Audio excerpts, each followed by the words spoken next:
Bank ने गलती से 80 मिलियन यूएस डॉलर्स मेरे अकाउंट में ट्रांसफर कर दिए और मैंने पाई पाई का इस्तेमाल एक अबैंडन डेवलपमेंट को खरीदने में कर दिया। ये सब इसलिए क्योंकि बैंक ने मेरी 8,000 यूएस डॉलर्स की लोन एप्लीकेशन को 365 बार रिजेक्ट किया था। फिर एक दिन मेरे फ़ोन की स्क्रीन एक ट्रांसफ़र नोटिफिकेशन से चमक उठी। मेरे अकाउंट में सीधे 80 मिलियन यूएस डॉलर्स आ गिरे थे। भेजने वाला कोई और नहीं, गवर्नमेंट इंफ्रास्ट्रक्चर फंड्स थे। जो भी पैसे की समझ रखता है वो एक बात अच्छे से जानता है, इसे छूना भी मत। हाथ लगाया तो सीधा जेल जाओगे। यही ख्याल मेरे दिमाग में चल ही रहा था कि तभी कुछ क्लिक हुआ। मेरे अंदर डेट एवेजन सिस्टम जाग उठा। हर महीने के 10,000 यूएस डॉलर्स के कर्ज का मतलब था 1 पॉइंट। और इस सिस्टम पर सबसे मामूली आइटम भी किसी की जिंदगी बदल सकता है। मेरी धड़कनें तेज हो गईं। महीने के 8,000 यूएस डॉलर्स यानी साल के 96,000 यूएस डॉलर्स। अगर कुछ साल जेल में भी बिताए तो लाखों पॉइंट जमा हो जाएंगे। जब तक ये पैसा मेरे पास है, ये सोने के अंडे देने वाली मुर्गी है। और अगर मैं जेल गया भी तो इन रिडीम टेक के बदले अपनी सजा कम करवा सकता हूँ। जेल से जल्दी बाहर आऊंगा और वो भी एक लेजेंड बनकर। बस कुछ साल अंदर और मैं फुल्ली मैक्स्ड आउट होकर बाहर निकलूंगा। एक टेक एम्पायर मेरा इंतजार कर रहा होगा। अब सवाल ये था कि इस पैसे को अपने पास कैसे रखूं। 80 मिलियन यूएस डॉलर्स को जल्दी से जल्दी कैसे खर्च करूं। वायर ट्रांसफर्स को ट्रेस करना आसान है, नॉर्मल स्पेंडिंग बहुत धीमी है। दोनों ही सूरत में पैसा वापस छीना जा सकता है। कार या घर खरीदने में भी बहुत वक्त लगता है और उन्हें भी रिकवर किया जा सकता है। तभी मुझे एक आइडिया आया, अबैंडन डेवलपमेंट्स। वो डेवलपर्स पहले से ही कर्ज में डूबे हुए हैं, बस बर्बाद होने की कगार पर हैं। जैसे ही ये पैसा उनके हाथ लगेगा, 5 मिनट के अंदर वो गायब हो जाएगा। उनके क्रेडिटर्स की लंबी लाइन लगी है। बैंक ऐसे डेवलपर के जरिए इस पैसे का पीछा कभी नहीं कर पाएगा। और असली खेल तो यहाँ है, अगर डेवलपर अपना कर्ज चुका देता है तो क्या वो नया लोन लेकर बिल्डिंग का काम पूरा करेगा? अगर उसने ऐसा किया तो प्रोजेक्ट फेल नहीं होगा बल्कि मुनाफा देगा। और अगर डेवलपर भाग भी गया तो भी मुझे मेरे पॉइंट्स मिल चुके होंगे। एक बार पॉइंट्स मेरे हो गए तो मेरा कोई नुकसान नहीं है। ज़्यादा से ज़्यादा क्या होगा, जेल या फिर बाद में पैसा चुकाना। ये 21st सेंचुरी है। बस 9 दिन का वक्त निकाल लूँ तो वो पॉइंट्स मेरे हो जाएंगे। मैंने फौरन पास के रुके हुए डेवलपमेंट्स की लिस्ट निकाली, फ़ोन उठाया और सेल्स ऑफिस का नंबर घुमाया। उधर से एक साफ और सुरीली आवाज़ आई, हेलो। मैं कहता हूँ मुझे एक यूनिट खरीदनी है। वो हैरान होकर पूछती है, आई एम सॉरी सर, क्या आपने अभी कहा? वो पूरी तरह दंग है। मैं कहता हूँ मुझे यकीन है कि तुम्हारा बॉस इस मुश्किल से बाहर निकल आएगा। मैं कई यूनिट्स खरीदना चाहता हूँ। सच तो यह है कि अभी कीमतें काफ़ी कम होंगी, है ना? अपने बॉस से पूछकर बताओ। वो कहती है, यस सर। 1 मिनट रुकिए। उसे अपनी कानों पर यकीन नहीं हो रहा। कोई सोच रहा है कि हमारी वैल्यू बढ़ेगी। वो सोचती है, क्या ये मजाक कर रहे हैं? यहाँ सिर्फ लाशों की गिनती बढ़ रही है। रेस प्रॉपर्टी ग्रुप का बॉस राय पूरी तरह उलझन में है। वो सोचता है, क्या सच में कोई मल्टीपल यूनिट्स खरीदना चाहता है और मौजूदा कीमतें पूछ रहा है? री कहता है, मुझे नंबर दो। मैंने बहुत से बेवकूफ़ देखे हैं, लेकिन डूबते जहाज पर खुद चलकर आने वाला पहली बार देख रहा हूँ। ये लड़का तो गिरती हुई तलवार को पकड़ने की कोशिश कर रहा है। रे शक में है, लेकिन उसके अंदर उत्सुकता भी है। कुछ ही पलों बाद एक अननोन नंबर से कॉल आता है। उधर से रे की आवाज़ आती है जिसमें साफ शक झलक रहा है। हेलो, क्या तुम ही यूनिट खरीदना चाहते हो? मैं कहता हूँ, हाँ मैं ही हूँ। मुझे सेलेस्टिया हाइट्स की करंट प्राइसेस जाननी है। रे पूछता है, कहीं तुम कोई चाल तो नहीं चल रहे? देखो, मैं साफ बात करता हूँ। बैंक का 300 मिलियन यूएस डॉलर्स का लोन चुकाने का वक्त आ गया है। मैं जितना उधार ले सकता था ले चुका हूँ। अब मेरे पास कुछ नहीं बचा। मैंने प्रोजेक्ट बेचने की बात भी शुरू कर दी है। अगर तुम खरीदार हो तो डरो मत, काम नहीं रुकेगा। हाई कॉर्पोरेशन जल्द ही सेलेस्टिया हाइट्स को अक्वायर करने वाली है, लेकिन तुम्हें शायद नई कंपनी को एक्स्ट्रा फी देनी पड़ी। बिल्डिंग तो पूरी होकर रहेगी। यूनाई मेरी भौएं तन जाती हैं। मैंने सुना था कि यूनाई के अंदर चीफ फैमिली रियल एस्टेट पर नजर गड़ाए हुए हैं। तो ये सच है और वो लोग कोई साफ खेल नहीं खेल रहे। मेरे चेहरे पर एक शातिर मुस्कान आ जाती है। यही तो वो चीज़ है जिससे राय डरा हुआ था। डरा हुआ? डर तो छोटा लफ्ज़ है। उनके पैरों के नीचे जाल बिछाया गया है। रे बुदबुदाते हुए कहता है, लेकिन मैं कर भी क्या सकता हूँ? देखो, भले ही तुम मुझ तक पहुंच गए हो, पर मेरे हाथ में कुछ नहीं है। लेकिन मैं इतना कहूंगा कि रे ने हमेशा ईमानदारी से बिजनेस किया है। मेरे हर प्रोजेक्ट की अच्छी रिव्यूज़ है, कहीं भी पूछ लो। पर अभी मेरे हाथ बंधे हुए हैं। मुझे यह सब स्वीकार करना होगा। अगर तुम मेरे सिर पर बंदूक भी रख दो तब भी मैं बिल्डिंग पूरी करने के लिए कैश नहीं ला सकता। तुम बायर हो ना, थोड़ा वक्त दो। मुझे हर बायर याद है। 2 साल रुको। हाई को जो भी एक्स्ट्रा पैसा दोगे मैं खुद तुम्हें वो वापस करूंगा। मैं चुपचाप सोचता हूँ, नेक इंसान है। मैं कहता हूँ, दरअसल मेरे पास कुछ पैसे हैं, मैं सच में खरीदना चाहता हूँ। शायद ये पैसा तुम्हारी मदद कर सके। रे थकी हुई हंसी के साथ कहता है, 10 यूनिट्स खरीदने से मेरा क्या भला होगा? मैं सच कह रहा हूँ, ये सिर्फ पैसों की बात नहीं है। मैं शांति से कहता हूँ, मेरे पास 80 मिलियन है। रे सना रह जाता है, क्या 80 मिलियन? क्या तुम सीरियस हो? अगर तुम्हारे पास सच में 80 मिलियन है तो मैं तुम्हें पूरी बिल्डिंग बेच दूंगा। 11 floors, 2 wings, 44 units, parking spaces और स्टोरेज रूम सब मिलाकर। लेकिन एक बात पहले ही बता दूं, ये सिर्फ पैसों का सौदा नहीं है। इसका मतलब है दुश्मनी मोल लेना। वो कीमत लगभग क्लियरेंस प्राइस जैसी है। मैं एक गहरी सांस लेता हूँ। जगह थोड़ी दूर है लेकिन पोटेंशियल है।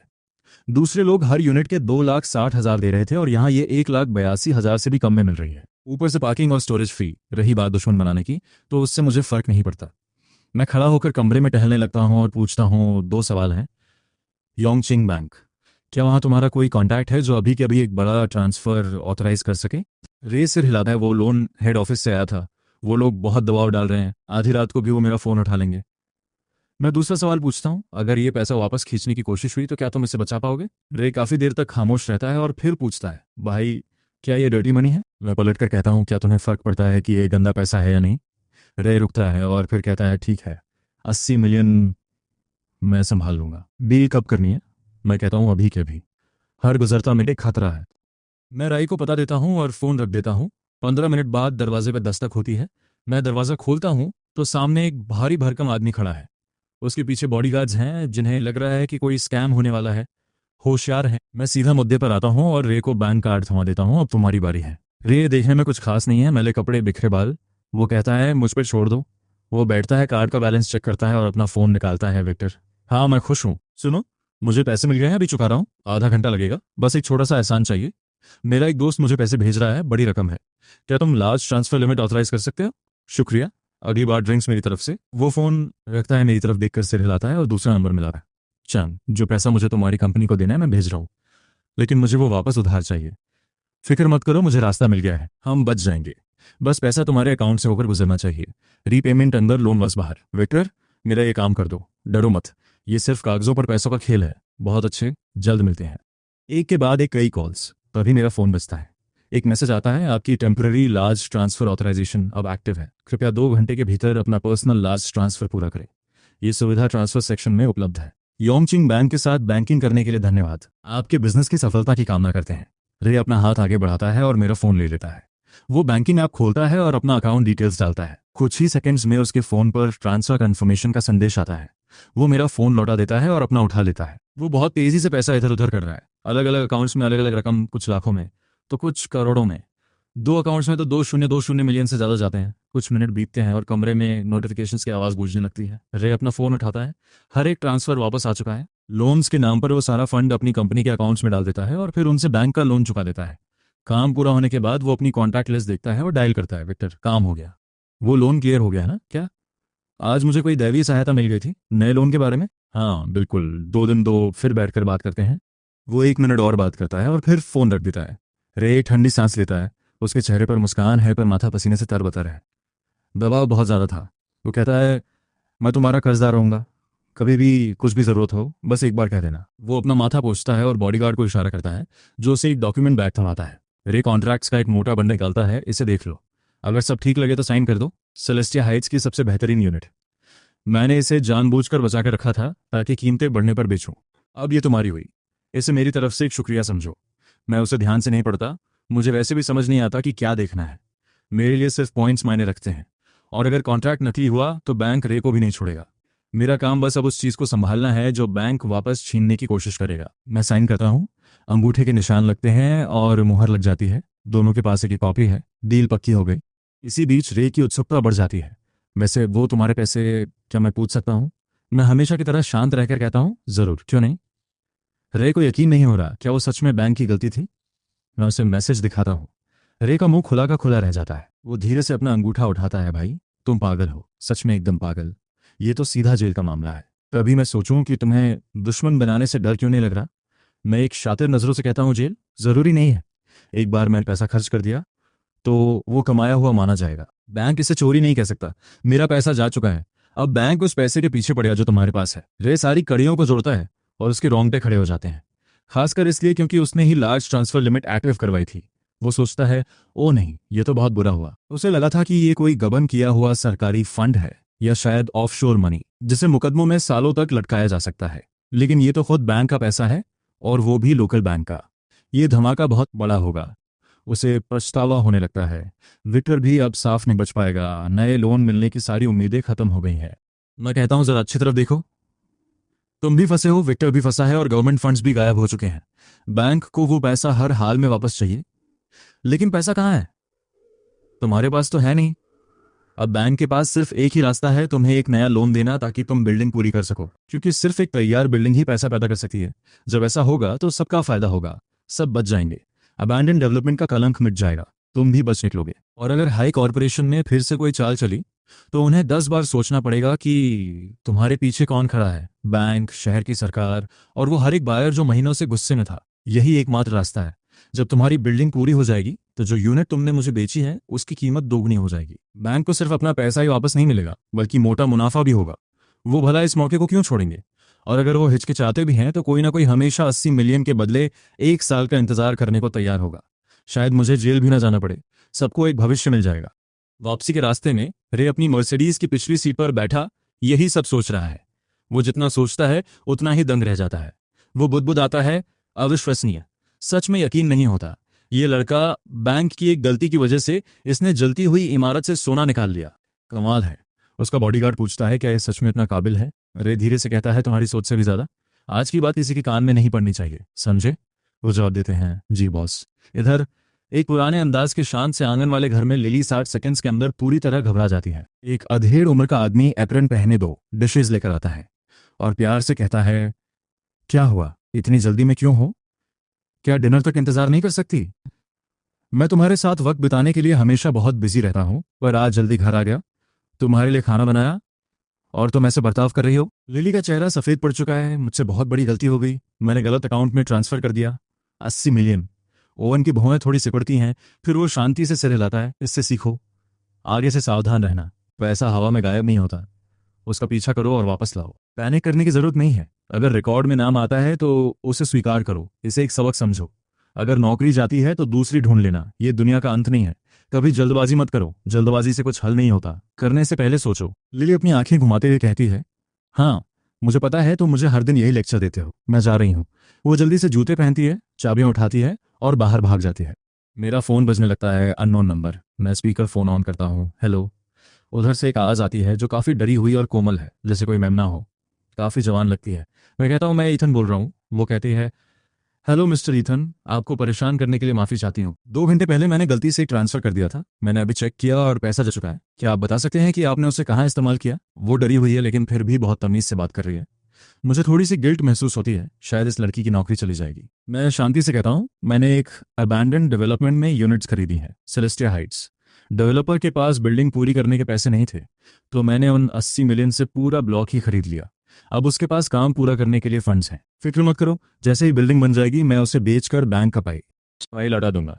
लड़की खामोश हो जाती है। उसकी आवाज़ से लग रहा है कि वो बस रोने ही वाली है। प्लीज़ मजाक मत कीजिए, आपने एक स्टॉल डेवलपमेंट खरीदा है, क्या होगा अगर वो कभी पूरा ही ना हो?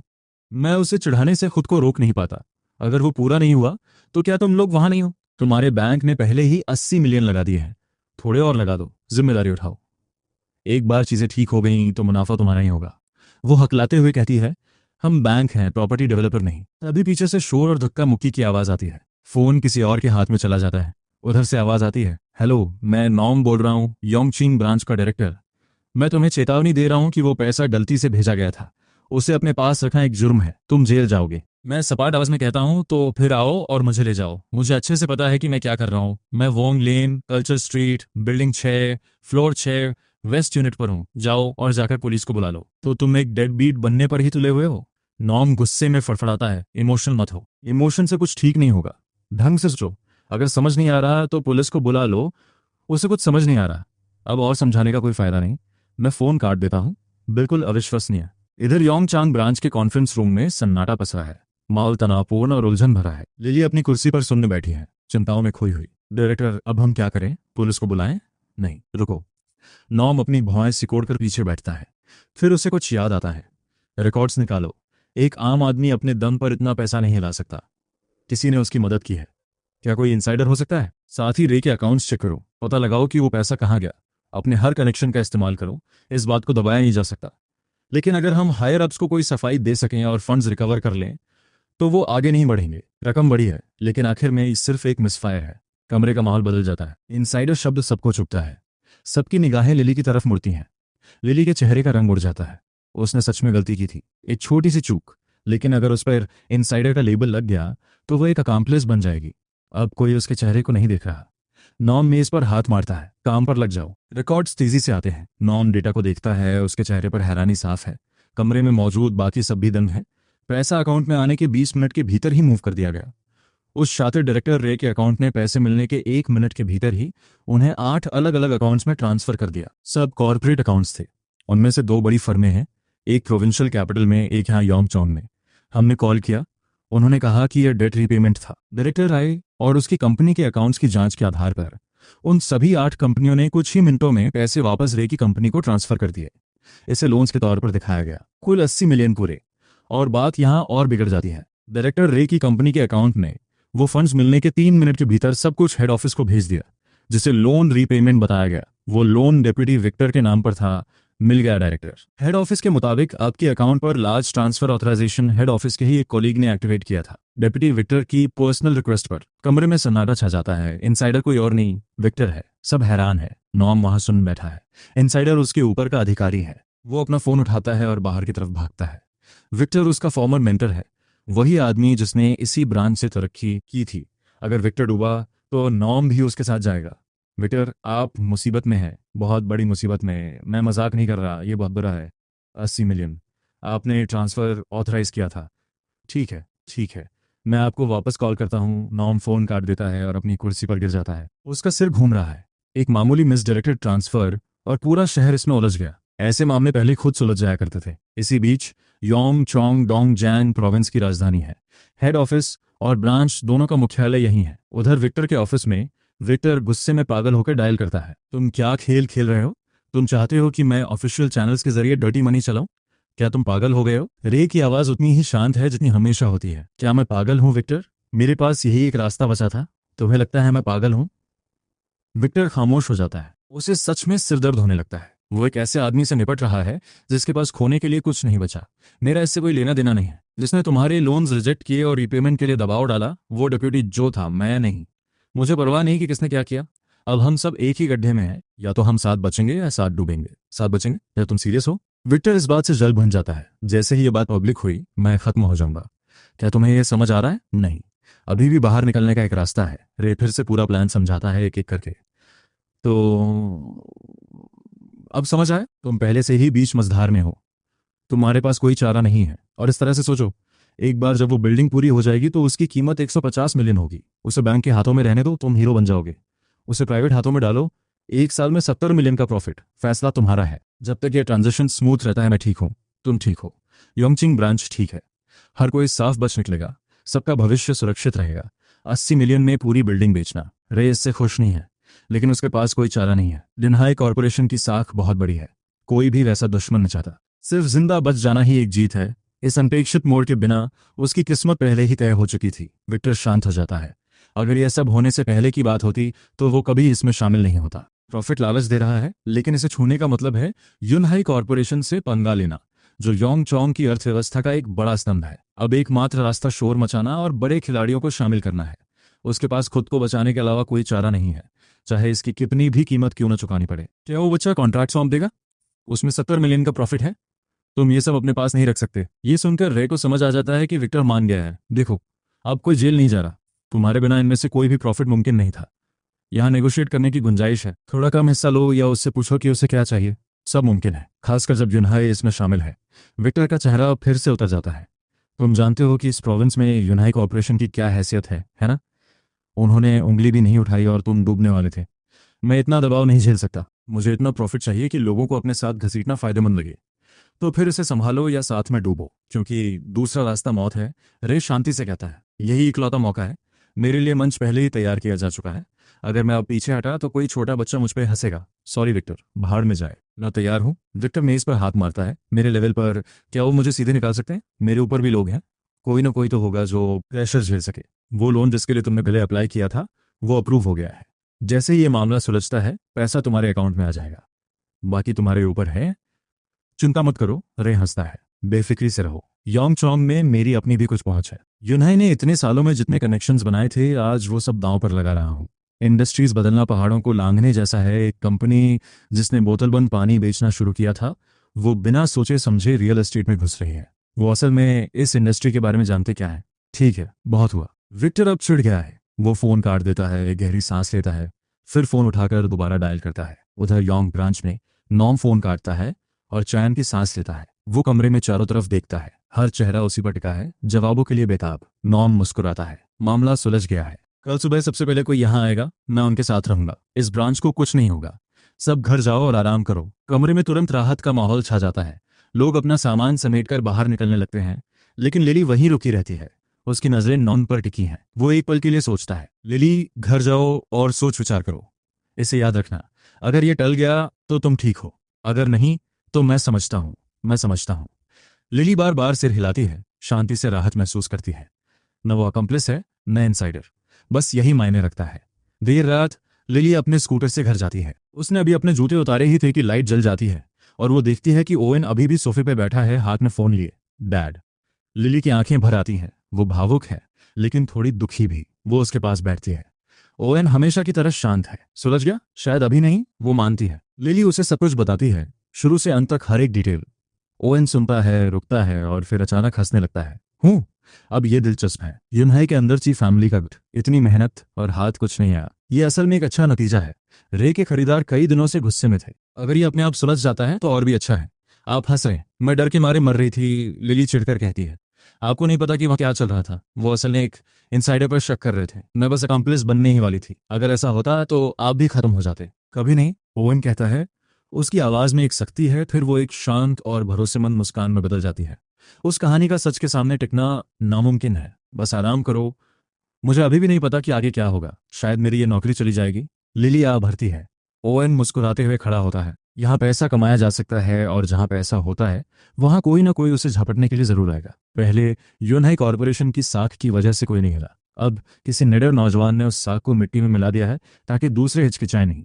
रे की प्रॉपर्टी कम दाम में बिकी और उसे नुकसान हुआ, लेकिन जब आप जिंदा रहने के लिए लड़ रहे होते हैं तो ये कुछ भी नहीं है। वो नौजवान, चाहे वो ये जानता हो या नहीं, उसने यूनहाई कॉरपोरेशन को अपना पक्का दुश्मन बना लिया है। जहां तक आगे की बात है, सब कुछ सामान्य हो जाएगा। कम से कम ऊपर से तो यही खेगा। यूनहाई को भारी नुकसान होगा। रे की प्रॉपर्टी बड़ी जीत हासिल करेगी। क्या वो नौजवान आगे निकल पाएगा, ये इस पर निर्भर करता है कि वो इसे कैसे देखता है। अगर ये सिर्फ किस्मत नहीं थी तो इसके पीछे की कैलकुलेशन असाधारण है। लेकिन अगर इस हद तक पहुंचने के लिए ये सिर्फ किस्मत थी कि जलती हुई इमारत से सोना छीन लिया जाए, तो ये बच्चा कोई साधारण इंसान नहीं है। तेज दिमाग, लीक से हटकर सोचने वाला, एक असली टैलेंट। दूसरी तरफ तुम बस बीच में फंस गई थी। ज्यादा मत सोचो, आराम करो। देर रात तक जागना नहीं है। वापस मेरे इंटेल अपार्टमेंट में मैं इंतजार करता हूँ। कोई पुलिस नहीं आती। मैसेज मिल गया है, मैं कुछ खाना ऑर्डर करता हूँ। बस इतना खाता हूँ कि गुजारा हो सके। कुछ घंटे अपने फ़ोन को स्क्रॉल करने में बिताता हूँ, ये समझने के लिए कि ये दुनिया कैसे काम करती है। फिर जल्दी सो जाता हूँ। अगली सुबह मैं लंबे समय में पहली बार अपने आप उठता हूँ, पूरी तरह से तरोताज़ा। मैं हाथ मुंह धोता हूँ, नूडल्स बनाता हूँ और टीवी चलाता हूँ। सुबह की खबरें चल रही हैं। सब कुछ शांत और व्यवस्थित लग रहा है, जैसे कल कुछ हुआ ही ना हो। तभी दरवाजे पे दस्तक होती है। मैं टीवी बंद करता हूँ और दरवाज़ा खोलता हूँ। बाहर दो लोग खड़े हैं, एक नौजवान और एक अधेड़ उम्र का आदमी। नमस्ते, मैं प्रेस्टन हूँ। वो नौजवान हाथ बढ़ाता है, दुबला पतला शरीर, अच्छी फिटिंग वाला सूट, गर्मजोशी भरी और सलीकेदार मुस्कान। नमस्ते। मैं पलटकर मुस्कुराता हूँ और उन्हें अंदर बुलाता हूँ। वो उस खाली और खस्ताहाल रेंटल को देखते हैं। ये उन्हें और भी उत्सुक कर देता है। इतना शांत आदमी ऐसी जगह रह रहा है, उसका कॉन्फिडेंस कहाँ से आता है? दोनों ही अंदर से थोड़े असहज, प्रभावित और चिंतित है। ये नेगोशिएशन आसान होने वाली है। बैठिए। मैं कुर्सियों की तरफ इशारा करता हूँ। कुछ पियेंगे? बस पानी चलेगा। प्रेस्टन बीच में खुद को रोकता है, ये महसूस करते हुए कि ऐसी जगह पर कॉफी मांगना बेमानी होगा। केतली चालू नहीं है। मैं केतली को देखता हूँ, एक सेकंड के लिए सोचता हूँ, फिर सोफे के पीछे हाथ डालकर आइस टी की 2 बड़ी बोतलें निकालता हूँ। मैं उन्हें मेज पर रख देता हूँ। चाय सही, पार्टी पैक साइज, ज्यादा किफायती है। तुम इसे चाय कहते हो? नॉर्म चुप हो जाता है। प्रेस्टन को इससे कोई फर्क नहीं पड़ता। सच कहूं तो मैं स्कूल के दिनों में इसे हमेशा पीता था, सालों से नहीं पी। बिल्कुल, ये चलेगा। और ईमानदारी से कहूं तो फीलिक्स जैसे हक जताने वाले सेकंड जनरेशन टाइप के मुकाबले प्रेस्टन एक बिल्कुल अलग लीग का आदमी है। कहीं ज्यादा जमीन से जुड़ा हुआ, कहीं ज्यादा समझदार। मुझे लगता है कि आप दोनों यहाँ सिर्फ चाय के लिए नहीं आए हैं। ये देखते हुए कि प्रेस्टन सम्मान दे रहा है, मैं सीधे मुद्दे पर आता हूँ। हम उस बिल्डिंग के बारे में आए हैं जिस पर तुम कब्जा जमाए बैठे हो। नॉन पहले बोलता है, नपीतुली आवाज में। वो बिल्डिंग बैंक के पैसे से खरीदी गई थी।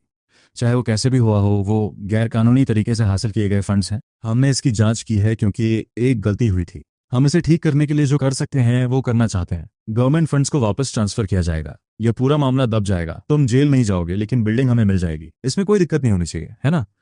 मैं एक छोटी सी हंसी हंसता हूँ। इसके बारे में क्या ख्याल है? मैं ही इसे ठीक करने वाला बनूंगा, बिल्डिंग मेरे पास रहेगी, मैं किसी से आपको 80 मिलियन भिजवा दूंगा, हिसाब बराबर। क्या ये ठीक नहीं है? नॉम चुप हो जाता है। ठीक है नॉम, उसे परखना बंद करो। प्रेस्टन हार मानकर अपना सिर खुजलाता है। ईथन बेवकूफ नहीं है। वो बिल्डिंग एक साल में 150 मिलियन की होगी, और अगर इसे और खींचा गया तो सिर्फ ईथन ही नहीं भुगतेगा। मैं यहाँ मुख्य रूप से तुम्हारी और विक्टर की मदद करने आया हूँ ताकि तुम साफ बच सको। प्रॉफिट मायने नहीं रखता। हम सब अब एक ही नाव में हैं। क्योंकि हम सब एक ही गलती को सुधारने की कोशिश कर रहे हैं, तो चलिए सब कुछ साफ साफ बात करते हैं। वो मुड़कर मेरी तरफ देखता है। इसमें यूनाई कॉर्पोरेशन शामिल है। सिर्फ योंग ब्रांच और विक्टर अकेले इस तरह का दबाव नहीं झेल सकते। अगर तुम हार नहीं मानोगे तो सब कुछ जल जाएगा। योंग चिंग ब्रांच डूबेगी, विक्टर अपनी पोजीशन खो देगा, तुम जेल जाओगे, रे को नया लोन नहीं मिलेगा, बिल्डिंग खंडहर बनी रहेगी, और आखिर में यूनहाई ही जीतेगा। मेरे दादाजी दबाव झेल सकते हैं, लेकिन विक्टर और नॉम की मदद करने की भी हमें कीमत चुकानी होगी। तो मुझे अपनी शर्तें बताओ। जब तक वो वाजिब हैं मैं फैसला ले सकता हूँ। अब आई ना काम की बात। मैं मुस्कुराता हूँ, नॉम की तरफ देखता हूँ और कहता हूँ, सच कहूँ तो मुझे बिल्डिंग में कोई दिलचस्पी नहीं है, लेकिन कर्ज, उसमें मुझे बहुत दिलचस्पी है। मेरा ऑफर ये है, मुझे 80 मिलियन उधार दे, बिल्डिंग तुम्हारी। अगले साल इस वक्त तक जब ये 150 मिलियन में बिकेगी, मैं ब्याज के साथ पूरे 80 मिलियन चुका दूंगा। असल में कोई शर्त नहीं है, तुम्हें सीधा प्रॉफिट मिलेगा। नामुमकिन। प्रेस्टन अपना सिर हिलाता है। ऐसा नहीं है कि मुझे तुम पर भरोसा नहीं है, लेकिन सच तो यह है कि तुम्हारे पास बिजनेस का कोई अनुभव नहीं है। तुम्हें 80 मिलियन उधार दे दूं और मुझे डर रहे कि 80,000 भी वापस नहीं मिलेंगे। यहाँ मेरी शर्तें सुनो। 10 मिलियन, मैं तुम्हें 10 मिलियन देता हूँ। तुम बिल्डिंग ट्रांसफर कर दो, उसके बाद जो कुछ भी होगा उससे तुम्हारा कोई लेना देना नहीं होगा। पूरे 10 मिलियन का प्योर प्रॉफिट। सुनने में कैसा लग रहा है? बस एक सही मौका मिला और जलती हुई इमारत से सोना छीन लिया। रातों रात 10 मिलियन का मुनाफा, ये वाकई बहुत बड़ी जीत है। सच कहूं तो अगर मैं होता तो मेरे लिए पैसा सेकेंडरी होता, सिर्फ ये कहानी ही काफी थी। मैं अपनी आधी जिंदगी इसी के बारे में डींगे मार सकता था। पूरे 10 मिलियन। ईथन इसके बारे में ठंडे दिमाग से सोचता है। पैसा तो बहुत है, लेकिन यह अर्नड इनकम है, कोई कर्ज नहीं, इसलिए इससे पॉइंट्स जनरेट नहीं होंगे, और अगर पॉइंट्स नहीं मिले तो सिस्टम से टैक्स रिडेम्पशन भी नहीं होगा। बिना रीन टैक के भला 10 मिलियन की क्या औकात? सिर्फ कोरे पैसे के दम पर बिजनेस में उतरना, वो तो सरासर बेवकूफ़ी होगी।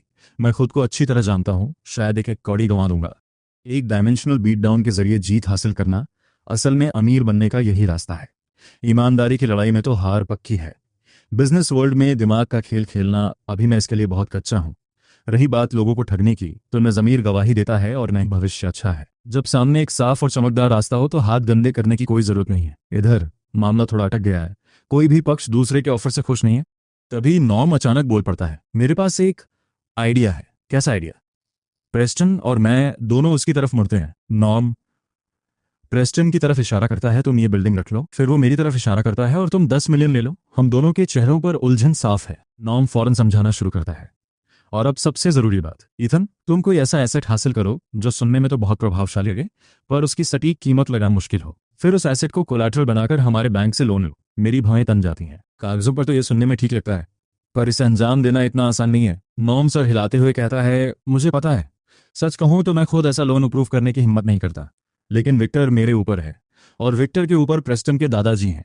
उनके बैकिंग के साथ ये मुमकिन है। जब तक ये बहुत ज्यादा खुल्लम खुल्ला हो, कोई भी इसमें गलती नहीं निकाल पाएगा। लेकिन तभी प्रेस्टन बीच में टोकता है। उसकी नजरों में एक साफ चेतावनी है, जिस पर तुम यह करोगे तुम पर सच में 80 मिलियन का कर्ज चढ़ जाएगा। इस तरह की डील पर इंटरेस्ट बहुत ही ज्यादा होता है।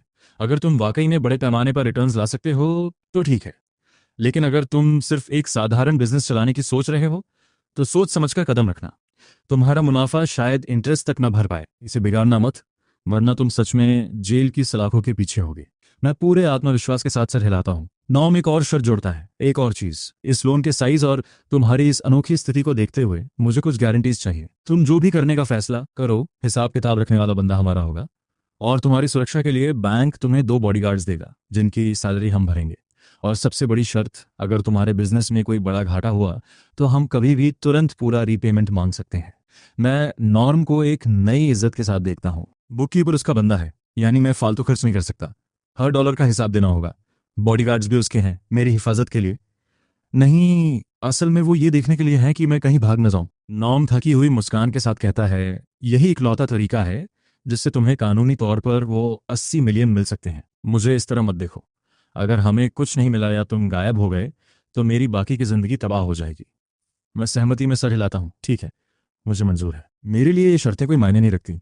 मेरे लिए जो मायने रखता है वो है महीने के आखिर में होने वाला पॉइंट्स कैलकुलेशन। एक बार टेक रिडीम हो जाए फिर असली डायमेंशनल बीट डाउन शुरू होगा। कंगाल होना नामुमकिन है। जब टेक लेवल का डायमेंशनल बीट डाउन शुरू होता है तो नज़ारा ही कुछ और होता है। सामने वाला 2 नंबर का कार्ड चलता है तो मैं रॉकेट हैंड गिराता हूँ। वो 3 चलता है, मैं फिर रॉकेट हैंड गिराता हूँ। वो कुछ भी चले, जवाब सिर्फ रॉकेट हैंड होता है। जब मेरे हाथ का हर कार्ड जीत की गारंटी हो तो भला मैं हार कैसे सकता हूँ। चलिए साइन करते हैं। नॉर्म समझ जाता है कि मैं तैयार हूँ। अब और बातों की जरूरत नहीं है। वो तैयार किया हुआ कॉन्ट्रैक्ट निकालता है और साथ ही एक कोरा कागज भी। ये मत सोचना कि मैं बाद में मुकर जाऊंगा। मैं तुम्हें एक पर्सनल प्लेज लिख कर दे रहा हूँ। अगर मैंने अपना वादा तोड़ा तो मैं भी तुम्हारे साथ जेल जाऊंगा। वो तेजी से लिखता है, अपने अंगूठे का निशान लगाता है, साइन करता है और कागज मेरी तरफ बढ़ा देता है। इसे ध्यान से सुनो। हमारे अलावा इसके बारे में किसी को पता नहीं चलना चाहिए। इसे पढ़ लो और अगर तुम संतुष्ट हो तो मैं इसे सील कर दूंगा। लोन पूरा चुकाने के बाद तुम्हें यह मुझे वापस करना होगा। इस दौरान इसे खोलना मत। नॉम की आवाज में गंभीरता है। मैं उसे पढ़कर सर हिलाता हूँ। मेरे लिए ये सही है, इसे सील कर दो। नॉम एक स्पेशल एनवलप निकालता है और उसे एक खास कोन से बंद कर देता है, जिसकी तीखी केमिकल महक कमरे में फैल जाती है। ठीक है, अब साइन करो। कॉन्ट्रैक्ट मेरी तरफ सरकता है। मैं तेजी से साइन करता हूँ और फिर प्रेस्टन और मैं अपनी अपनी कॉपी पर अंगूठे के निशान लगाते हैं। प्रेस्टन राहत की सांस लेते हुए कहता है, तुम्हारे साथ बिजनेस करके अच्छा लगा। और वो उसी वक्त 10 मिलियन मेरे अकाउंट में ट्रांसफर कर देता है। मैं उन्हें बाहर तक छोड़ने जाता हूँ और उनके जाने तक देखता रहता हूँ। इधर मेरे माथे पर थोड़ी चिंता है। यूनाई कॉर्पोरेशन, मैंने अभी जो किया है उससे मैं हमेशा के लिए यूनाई कॉर्पोरेशन का दुश्मन बन चुका हूँ। अब पीछे हटने का कोई रास्ता नहीं है। इस शरीर की पिछली रूह यूनाई की कर्मचारी थी। वो उन्हें अच्छी तरह जानती थी। यूनाई कॉर्पोरेशन कोई छोटा मोटा खिलाड़ी नहीं है। वो कई इंडस्ट्रीज में फैले हुए हैं। अरबों डॉलर का कॉन्ग्लोमरेट है जो देश की टॉप 500 निजी कंपनियों में गिना जाता है। उनका मुख्य बिजनेस बेवरेजेस, बॉटल्ड वाटर और फ्रूट सोडास का है। जब पिछली रूह वहां काम करती थी तब यूनाई ने डेयरी और फाइनेंस में हाथ आजमाने की कोशिश की थी, लेकिन वहां उन्हें मुंह की खानी पड़ी। अब वो रियल एस्टेट में घुसने की कोशिश कर रहे थे, लेकिन डूबती हुई इंडस्ट्री में हाथ डालना या तो पागलपन था या फिर आखिरी लहर का फायदा उठाने की कोशिश। लेकिन चूंकि अब वो मेरे दुश्मन हैं तो मैं हाथ पर हाथ धरकर उनके हमले का इंतजार नहीं कर सकता। इंतजार करना मेरी फितरत नहीं है। पहला बार मैं करूंगा की कोशिश। लेकिन चूंकि अब वो मेरे दुश्मन हैं तो मैं हाथ पर हाथ धरकर उनके हमले का इंतजार नहीं कर सकता। इंतजार करना मेरी फितरत नहीं है। पहला बार मैं करूंगा। मेरी नजर सिस्टम के सबसे सस्ते आइटम्स पर जाती है। Water quality enhancement tech 5000 points. Review देखने के बाद मन करता है कि इससे अच्छा जेनेटिक एनहांसमेंट सीरम ही ले लूं। फिर मेरी नजर पड़ती है food and beverage formula optimization tech 5000 points. हाँ, यही वो चीज़ है। अगर मैं ये दोनों टेक हासिल कर लूँ तो यूनाई कॉर्पोरेशन को तबाह करना बच्चों का खेल होगा। मेरा असली निशाना तो कोई वर्ल्ड क्लास बेवरेज ब्रांड है। यूनाई तो बीच में आने वाला मामूली नुकसान बनकर रह जाएगा। एक अजीब सी मुस्कान मेरे चेहरे पर फैल जाती है। मैं अपना फ़ोन चेक करता हूँ। बैलेंस में 10 मिलियन दिख रहे हैं। मैं अपने कॉन्टैक्ट्स में एक पुराने क्लासमेट का नंबर ढूंढता हूँ और उसे कॉल करता हूँ। मैंने सुना है तुम्हारा गाँव अपनी लंबी उम्र वाले लोगों के लिए मशहूर है। वहाँ का पानी और रहन सहन बहुत अच्छा है। मेरी नौकरी छूट गई है, कुछ नया शुरू करने की सोच रहा हूँ। क्या मैं वहाँ आकर देख सकता हूँ? जवाब आता है, ज़रूर, जब मन करे आ जाओ। बस काम हो गया। मैं अभी अपनी टिकट बुक करता हूँ। करीब 1 घंटे बाद मैं बेफिक्र होकर अपना दरवाज़ा खोलता हूँ तो सामने 4 लोग खड़े मिलते हैं। उनमें से एक हाथ उठाए दस्तक देने ही वाला था। हम दोनों चौंक जाते हैं। 2 हट्टे कट्टे आदमियों को देखकर मैं सहज रूप से पीछे हटता हूँ। तभी पीछे नॉम खड़ा दिखता है। डायरेक्टर नॉम, ये सब क्या है? मेरी पीठ पर टंगा बैग देखकर नॉम की आंखें सिकुड़ जाती हैं। तुम कहीं जा रहे हो? उसके पास शक करने की पूरी वजह है। इस वक्त यूनाई कॉर्पोरेशन के बाद सबसे ज्यादा दांव पर नॉम की जिंदगी लगी है। उसने प्रेस्टन को खुश करने के लिए पर्सनल प्लेज तक लिख दी थी, पर अब उसे डर सता रहा था कि उसने खुद को दफनाने का इंतजाम कर लिया है। इसलिए वो आनन फानन में 2 एक्स मिलिट्री गार्ड्स और एक अकाउंटेंट लेकर यहाँ पहुंच गया। ये तुम्हें वो 80 मिलियन नहीं चाहिए? नॉम की आवाज़ कांप रही है। मैं उसे उलझन में देखता हूँ और तभी मुझे समझ आता है तो ये वही बॉडीगार्ड्स और अकाउंटेंट हैं जिन्हें आपने ढूंढा है। मैं अपना सर पीट लेता हूँ। आपने वाकई कोई कसर नहीं छोड़ी। अभी तो पैसे आए भी नहीं और आप मेरी पहरेदारी करने पहुंच गए। नॉम राहत की सांस लेता है और मुस्कुराते हुए कहता है, ज़्यादा समय नहीं लगेगा। जैसे ही तुम अपना ऐसे तैयार कर लो, एप्लीकेशन दे देना, तुरंत अप्रूव हो जाएगा। ये सब फिक्स सैलरी पर है तो अभी से साथ रहेंगे तो भी खर्च उतना ही है। और आखिर ये सब तुम्हारी सेफ्टी के लिए ही तो है ना? मैं ठंडिया भरता हूँ। हाँ ज़रूर। आप मेरी नहीं, अपनी उस प्लेज की हिफाजत कर रहे हैं। मैं उसे बताता हूँ कि मैं एक प्रोजेक्ट के सिलसिले में बाहर जा रहा हूँ और भाग नहीं रहा। इन्हें अपने साथ ले जाओ। तुम ज़्यादा सुरक्षित रहोगे और काम भी आसान हो जाएगा। कोई भी भारी काम या भाग दौड़ हो तो इसे सौंप देना। वो चौथी शख्स की तरफ इशारा करता है, एक जवान लड़की। उसका चेहरा गोल और मासूम है। बिजनेस अटायर में वो काफ़ी चमक रही है। वाकई बहुत खूबसूरत है। भारी काम और भाग दौड़। नॉम, क्या आप वाकई मुझसे बदला ले रहे हैं? मैं हैरान हूँ। वो लड़की भी अपना सर उठाती है। उसकी बड़ी आंखों में जितनी उत्सुकता है उतना ही गुस्सा भी। हेलो, मैं लिली हूँ। अब से मैं आपकी सेक्रेटरी, असिस्टेंट फाइनेंशियल मैनेजर और पर्सनल हैंडलर हूँ। डायरेक्टर का ऑर्डर है, मैं आपको एक पल के लिए भी अकेला नहीं छोड़ूंगी। उम्मीद है आपको कोई एतराज नहीं होगा। लिली अंदर ही अंदर आग बबूला है। वो चाहती है कि मैं मना कर दूं क्योंकि वो ये जॉब बिल्कुल नहीं करना चाहती, पर गलती उसकी थी और नॉम ने उसे ही चुन लिया। उसके पास कोई चारा नहीं है। इस्तीफा देना कोई ऑप्शन नहीं है क्योंकि भागने पर उसकी और बदनामी होगी। लिली मुझे देखते हुए सोच रही है कि जिस इंसान ने इतना बड़ा खेल खेला है, क्या उसका दिमाग वाकई इतना तेज है? और उसमें इतना साहस कहाँ से आता है कि वो बिना किसी हिचकिचाहट के इतने बड़े खतरे मोल ले लेता है? तभी उसे मेरी आवाज़ सुनाई देती है। तुम वही हो ना जिससे वो गलत ट्रांसफर हुआ था? लिली का चेहरा उतर जाता है। नॉम एक संतुष्ट हंसी के साथ कहता है, बिल्कुल सही पहचाना। ऐसे हादसे किसी और के लिए ही मुसीबत बने तो बेहतर है। तुम जो भी करो, इन तीनों को साथ ले जाओ। मैं नॉम को एक तरफ ले जाकर पूछता हूँ, आपको डर नहीं लगता कि ये लड़की गलती से मेरा सब कुछ डुबो देगी? नॉम थोड़ा हिचकिचाता है, पर खुद को दिलासा देते हुए कहता है, इसका प्रोफाइल बहुत ज़बरदस्त है। टॉप यूनिवर्सिटी, अकाउंटिंग मेजर, हर सर्टिफिकेट है इसके पास। ये तो किस्मत है इथन कि तुम स्ट्रेटेजिस्ट हो और वो इन्फोर्सर, तुम संभाल लोगे। नॉम खुद को यकीन दिलाकर वहां से निकल जाता है। मैं मार्कस और स्टोन की तरफ देखता हूँ, दो मजबूत शरीर जिनका साफ मतलब है कि मैं भाग नहीं सकता। ठीक है, चलो फिर। कुछ और पेट भरने होंगे, कुछ और टिकट्स लेनी होंगी। वैसे भी प्रेस्टन दोनों तरफ से खेल रहा है, उसने 10 मिलियन इतनी आसानी से दिए हैं तो पक्का राय से भी अपना हिस्सा वसूल रहा होगा। उसने कहा था कि यह सब उसके लोगों की मदद करने के लिए है, लेकिन रे की सर्वाइवल पूरी तरह से प्रेस्टन के दबाव झेलने और अपनी फ्यूचर अर्निंग्स की कुर्बानी देने पर टिकी थी। खैर जो भी हो, अब आगे बढ़ते हैं। हम सीधा योंग चोंग जिंगजांग न्यू डिस्ट्रिक्ट बिजनेस हब की ओर चलते हैं, जहां युनहाई हाई टावर अपनी पूरी शान से खड़ा है। डोंगजांग प्रोविंस में फैली बाकी फैक्ट्रीज के मुकाबले युनहाइज टावर का काम सेल्स, डिस्ट्रीब्यूशन, नेटवर्क, लॉजिस्टिक्स और फाइनेंस संभालना है। युनहाई कॉरपोरेशन के फाउंडर्स स्वर्गीय च्यूनहे थे। शुरुआत में यह पूरा कॉरपोरेशन ची फैमिली की मिल्कियत था, एक असली फैमिली डायनेस्टी। लेकिन कुछ साल पहले च्यूनहे का देहांत हो गया और उनके बड़े बेटे ने कॉरपोरेशन की कमान संभाल ली। वह एक महत्वाकांक्षी इंसान था जिसने युनहाई टावर बनाने में बेहिसाब रिसोर्सेज झोंक दिए और फाइनेंस, लाइव स्टॉक जैसे नए इंडस्ट्रीज में कदम रखने के लिए बाहर से फाइनेंशियल कैपिटल भी जुटाया। लेकिन उसने अपनी औकात से ज्यादा बड़े कदम उठा लिए थे। सिर्फ 2-3 सालों के अंदर ही युनहाई को कई सेक्टर्स में करारी हार का सामना करना पड़ा। कॉरपोरेशन के एसेट्स लगभग आधे रहे। बाद में पब्लिक लिस्टिंग, इक्विटी रीस्ट्रक्चरिंग और आउटसाइड इन्वेस्टमेंट के जरिए युनहाई की हालत थोड़ी संभली। लेकिन आज की युनहाई कॉरपोरेशन अब ची फैमिली के कंट्रोल में नहीं है। की फैमिली अब सिर्फ नाम की मालिक रह गई है, जिनके पास 15% से भी कम हिस्सा है। बाकी की इक्विटी अलग अलग इन्वेस्टर्स में बंटी हुई है।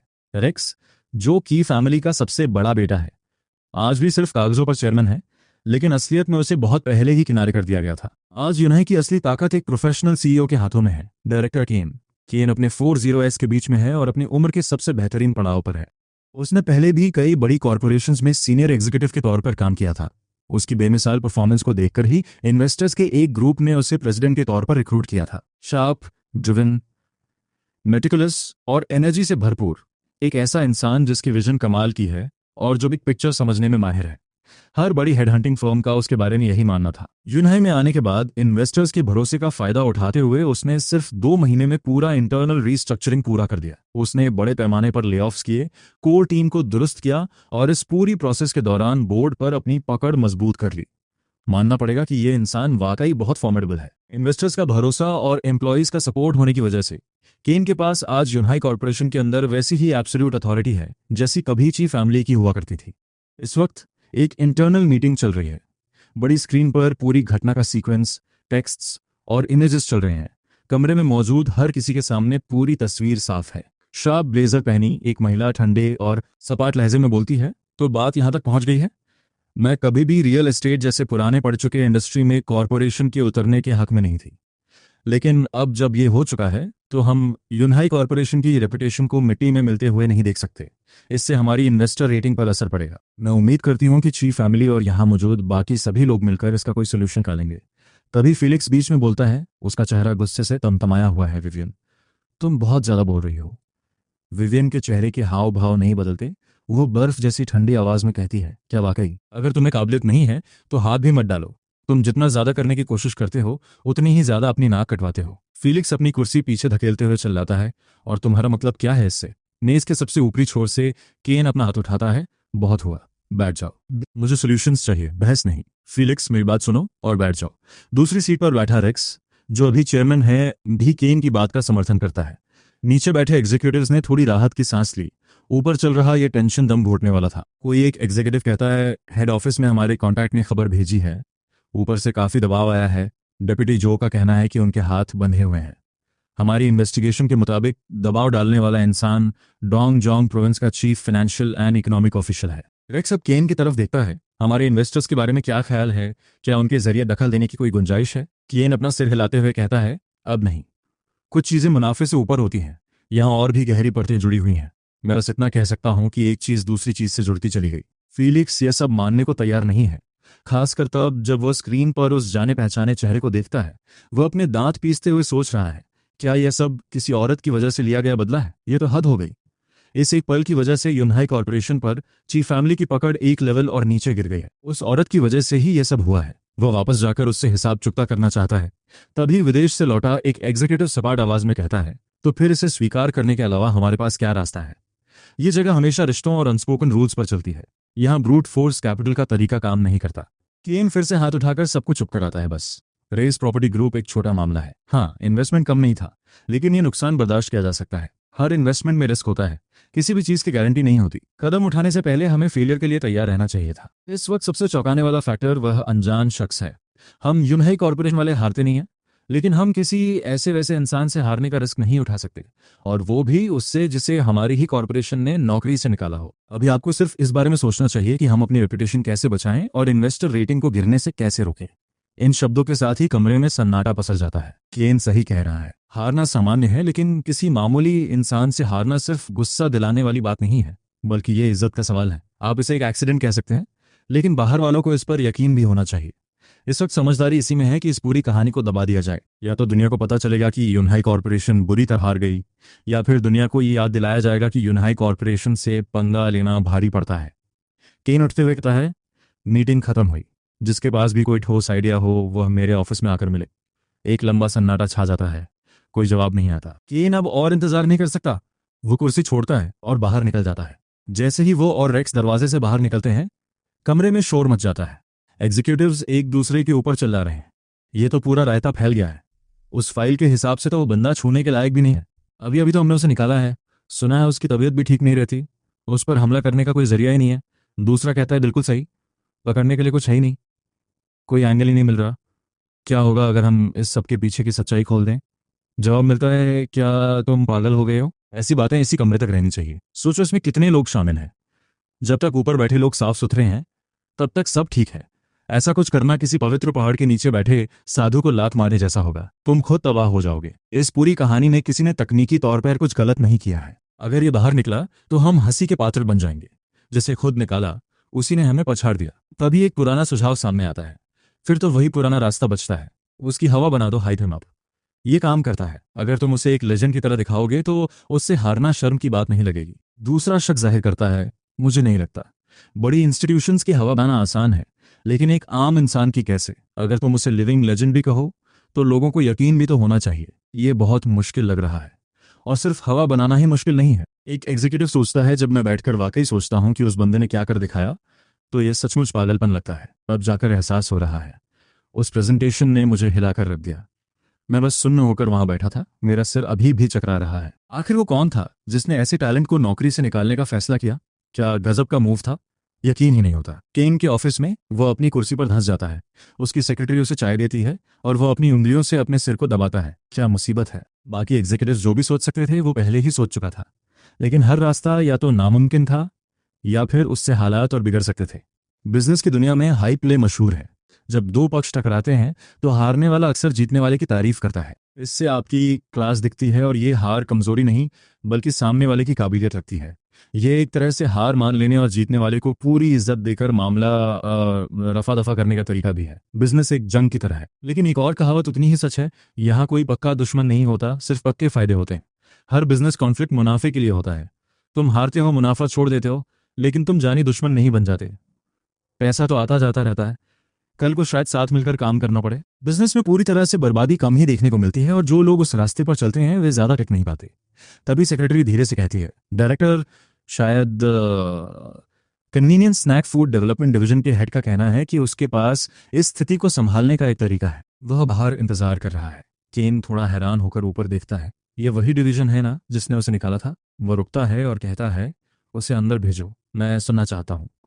कुछ देर बाद सेक्रेटरी एक नौजवान को अंदर लाती है। सीधी कमर, शार्प कपड़े और आत्मविश्वास से लबरेज चेहरा, जैसे उसने पहले ही जंग जीत ली हो।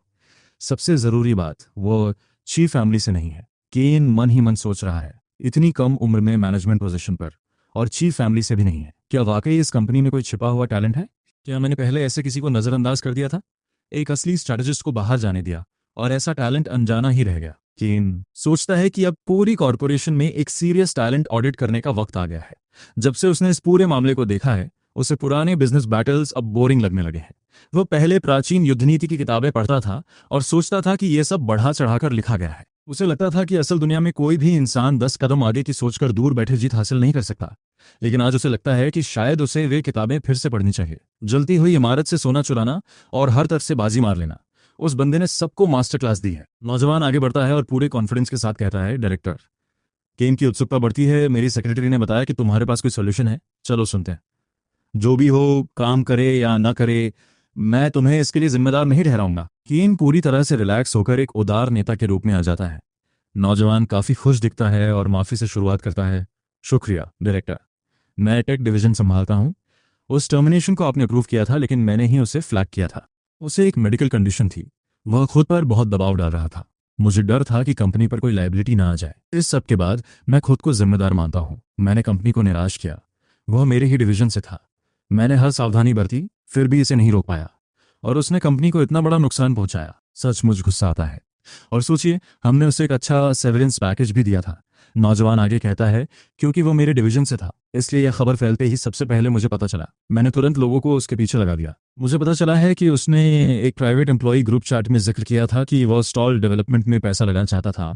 बहुत कम लोगों को रेज प्रॉपर्टी वाले हमारे प्लान के बारे में पता था। पक्का किसी ने खबर लीक की है। हम ट्रेड सीक्रेट्स चुराने का इल्जाम लगाकर उसे और लीक करने वाले को अरेस्ट करवा सकते हैं। केन मायूसी में अपना सिर हिलाता है। ये मुमकिन नहीं है। इस बारे में बहुत से लोगों को पता था और असल में ये चीफ फैमिली का नाम इस्तेमाल करके रेज प्रॉपर्टी पर दबाव बना था। इसमें कोई ट्रेड सीक्रेट शामिल नहीं है। ये चार्ज टिकेगा नहीं। नौजवान की आंखों में एक चमक आती है। मैं उसकी मूवमेंट्स ट्रैक कर रहा हूँ। वो वे काउंटी के मून लेक की तरफ गया है। उसे पहले से ही मेडिकल कंडीशन है। अगर कोई उसे जरा सा धक्का दे दे तो केन को एक अजीब सा डर महसूस होता है वो कहीं और गया है। तुम्हें यह भी पता है? तुमने उसके पीछे लोग लगा रखे थे। नौजवान अपना सिर हिलाता है। केन ने राहत की सांस ली, लेकिन तभी नौजवान मुस्कुराते हुए कहता है, मेरे पास उसकी फाइल है। मुझे उसका घर का पता मालूम है। मैंने पहले ही 5 लोग उसके पीछे लगा दिए हैं। बस डायरेक्टर, आपके एक इशारे की देरी है। वे 5 कोई शांत जगह ढूंढकर उसे झील में धक्का देंगे। साफ सुथरा काम, कोई सबूत नहीं। कोई हम पर उंगली नहीं उठा पाएगा। इस तरह हम न सिर्फ उसे सबक सिखाएंगे, बल्कि हर समझदार इंसान जान जाएगा कि यूनहाई कॉरपोरेशन को हल्के में नहीं लेना है। केन झटके से अपनी कुर्सी से खड़ा हो जाता है। उसके दोनों हाथ मेज पर जोर से पड़ते हैं। चेहरा गुस्से से लाल है। मेरे ऑफिस से दफा हो जाओ।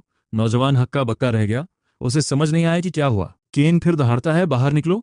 नौजवान हड़बड़ाते हुए लड़खड़ाकर कमरे से बाहर भागता है। शोर सुनकर सेक्रेटरी अंदर भागती है। केन चिल्लाकर कहता है, पता लगाओ कि उसे इस कंपनी में कौन लाया। वो किसे रिपोर्ट करता है? उसके नीचे कौन कौन है? क्या एक ही फैमिली का बंदा है? लानत है।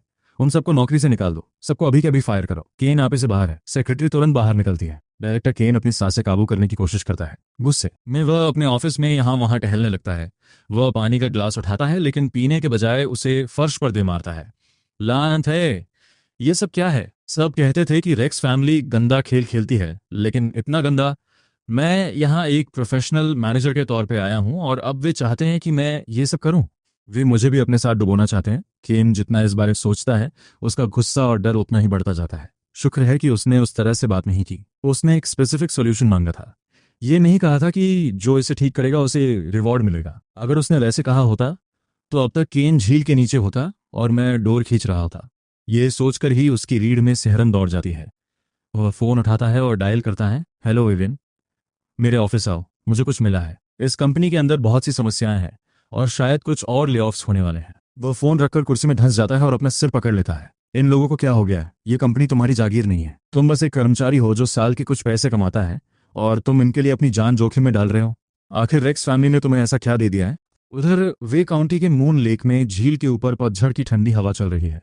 पानी की सतह पर हल्की लहरें उठ रही हैं। मैं एक छोटी लकड़ी की नाव पर बैठा हूँ। लिली अपनी तरफ शांत बैठी चाय बना रही है। मैं अपना फोन खोलता हूँ ताकि अपने पुराने दोस्त को मैसेज कर सकूं, लेकिन जैसे ही स्क्रीन देखता हूँ मैसेजेस की बाढ़ से आ जाती है। फाइनेंस डिपार्टमेंट से खबर आती है, अरे तुमने तो पूरी की पूरी बिल्डिंग ही खरीद ली। क्या तुम वही लड़के नहीं हो जो एक मामूली अपार्टमेंट खरीदने के लिए भी तरस रहा था और जिसे एक अधूरे बने बिल्डिंग से संतोष करना पड़ा था, और अब तुमने जनरल अफेयर्स डिपार्टमेंट से वो पूरी अनफिनिश्ड बिल्डिंग ही खरीद ली? नामुमकिन। क्या यह सच है? बॉस तो नौकरी छोड़ते ही रातों रात अमीर हो गए। क्या तुमने यह सोचकर काम छोड़ दिया कि अब काम में मजा नहीं आ रहा और सीधा $1 बिलियन की जायदाद के वारिस बनने घर चले गए? इधर एचआर से कंफर्मेशन आता है, यह सच है। मैंने इंटरनल मीटिंग डॉक्यूमेंट्स देखे हैं, नाम भी वही है और फोटो भी मैच हो रही है। ये वही है। टेक डिपार्टमेंट से लेकर क्वालिटी कंट्रोल तक सब हैरान है कि उसने पूरी बिल्डिंग खरीद ली। ओ मेरे खुदा, यंग मास्टर ईथन, क्या वो वाकई इतना अमीर है? तो फिर वो हमसे पैसे उधार क्यों मांग रहा था? सेल्स डिपार्टमेंट वाले मजाक करते हैं, शायद वो सिर्फ ये देखना चाहता था कि कंगाली में जिंदगी कैसी लगती है। मैं हमेशा से जानता था कि कुछ लोग अलग ही मिट्टी के बने होते हैं, कुछ लोग घोड़ों के साथ पैदा होते हैं तो कुछ बस उन पे बैठने का नाटक करते हैं। लेकिन पता चला कि घोड़े का असली मालिक तो ये है। टेक डिपार्टमेंट का एक और बंदा कहता है, पिछली बार उसने मुझसे भी पैसे मांगे थे पर मैंने मना कर दिया। कितनी बड़ी गलती हो गई। काश मैंने सही वक्त पर उसका हाथ थाम लिया होता। ग्रुप चैट के अलावा प्राइवेट मैसेजेस की बाढ़ आ गई है। फाइनेंस डिपार्टमेंट से मैसेज आता है, प्लीज मैं तुम्हारे आगे हाथ जोड़ता हूँ, किसी को मत बताना कि यह खबर मैंने लीक की है। अगर पता चला तो मैं तो गया। तुम्हें अंदाजा भी नहीं है कि तुमने क्या धमाका किया है। पूरा ग्रुप इस वक्त सदमे में है और लीडरशिप टीम का तो दिमाग ही घूम गया है। मैं जवाब देता हूँ, ठीक है, मैं तुम्हारा ख्याल रखूंगा। उसी इंसान का एक और मैसेज आता है। फिर उसके पुराने मैनेजर के मैनेजर का मैसेज आता है, तुम्हें अंदाजा भी है कि तुमने क्या किया है? तुमने ऐसा क्यों किया? कंपनी ने तुम्हारे साथ कभी कुछ गलत नहीं किया, तुम्हें शुक्रगुजार होना चाहिए। मैं टाइप करता हूँ, बेवकूफ, ब्लॉक और डिलीट। अगला मैसेज उस घटिया औरत जिन योलन का है, इतना सारा पैसा कहाँ से आया? तुमने तो कहा था कि जो कुछ था मुझे दे दिया, झूठे कहीं के। तुम एक नंबर के कंजूस इंसान हो। खुद को देखो, इतने पैसे के बाद भी तुम कभी फिलिक्स की बराबरी नहीं कर पाओगे, वगैरह वगैरह। उसे पढ़ते ही मेरी आंखें गुस्से से फड़कने लगती हैं और मैं बिना किसी हिचकिचाहट के जवाब देता हूँ, तुम सही कह रही हो, मैंने तुम्हें सब कुछ नहीं दिया था। एक चीज़ अभी भी बाकी है, तुम्हारी माँ की तबीयत कुछ ठीक नहीं चल रही है ना? मैं बहुत जल्द उनकी अस्थियां तुम्हारे पास भिजवा दूंगा। ब्लॉक और डिलीट। सब कुछ एक झटके में खत्म। मैं अविश्वास में अपना सिर हिलाते हुए सोचता है, ये किस तरह के लोग हैं? तभी मेरा फोन बजता है। मैं नजरें उठाता हूं तो किनारे पर खड़ा कोई मेरी तरफ हाथ हिला रहा है। हाथ में फोन लिए नाव किनारे की तरफ बढ़ती है और वो ऊपर चढ़ाता है। वो लिली को देखता है, फिर जैक और बक को, और साफ तौर पर हैरान रह जाता है। ईथन, क्या ये तुम्हारी गर्लफ्रेंड है? और ये दोनों कौन है? मैं हाथ से इशारा करते हुए मना करता हूँ, नहीं मैं सिंगल हूँ। ये मेरी असिस्टेंट लिली है और ये दोनों जैक और बक मेरे बॉडीगार्ड्स हैं। असिस्टेंट और बॉडीगार्ड्स। उसका मुंह खुला का खुला रह जाता है। तुम्हें आखिर हो क्या गया है? क्या तुम यहाँ वाई काउंटी में इन्वेस्ट करने आए हो? मैं मुस्कुराता हूँ और मून लेक की तरफ इशारा करता हूँ। रॉकी, मैं यहीं पर एक वाटर प्लांट बनाने की प्लानिंग कर रहा हूँ। यहाँ बॉटल ड्रिंक्स और स्प्रिंग वाटर का प्रोडक्शन होगा। तुम्हारा क्या ख्याल है? तुम मजाक कर रहे हो? रॉकी पूरी तरह उलझन में लग रहा है। मेरा मतलब है, माना कि मून लेक जमीनी रास्तों से अंडरग्राउंड रिवर से जुड़ी है तो पानी की कोई कमी नहीं है। और हाँ, वाई काउंटी की साख भी लंबी उम्र वाली जमीन के तौर पर है, लेकिन इस पानी में कोई मिनरल्स नहीं है। ये तो बस नदी का पानी है। अभी 10 मिनट पहले ही कोई किनारे पर पेशाब कर रहा था। इसे भला कौन खरीदेगा? सिर्फ कोई बेवकूफ ही ऐसा करेगा। मैं शांत और आत्मविश्वास के साथ कहता हूँ, यही तो असली बात है, नामुमकिन को मुमकिन कर दिखाना। पर अंदर ही अंदर मैं अपनी आंखें घुमाते हुए सोचता है, अगर इससे बेहतर कोई लोकेशन होती तो मैं उसे अफोर्ड ही नहीं कर पाता। रॉकी वहीं से बुत खोकर बैठ जाता है और पूछता है, सच में बताओ, आखिर चल क्या रहा है? वो कभी लिली को देखता है, कभी बॉडीगार्ड्स को, और फिर मेरी तरफ। उसे यह सब एक सपने जैसा लग रहा है। यह लड़का अभी कुछ समय पहले तक एक मामूली सा इंसान था, रातों रात इतना बड़ा कैसे हो गया? मैं सूरज की रोशनी में चमकती झील को देखते हुए कहता हूँ, ये झील असल में एक नेचुरल रिजर्वायर है। किसी ने आज तक इसे टूरिस्ट स्पॉट में क्यों नहीं बदला?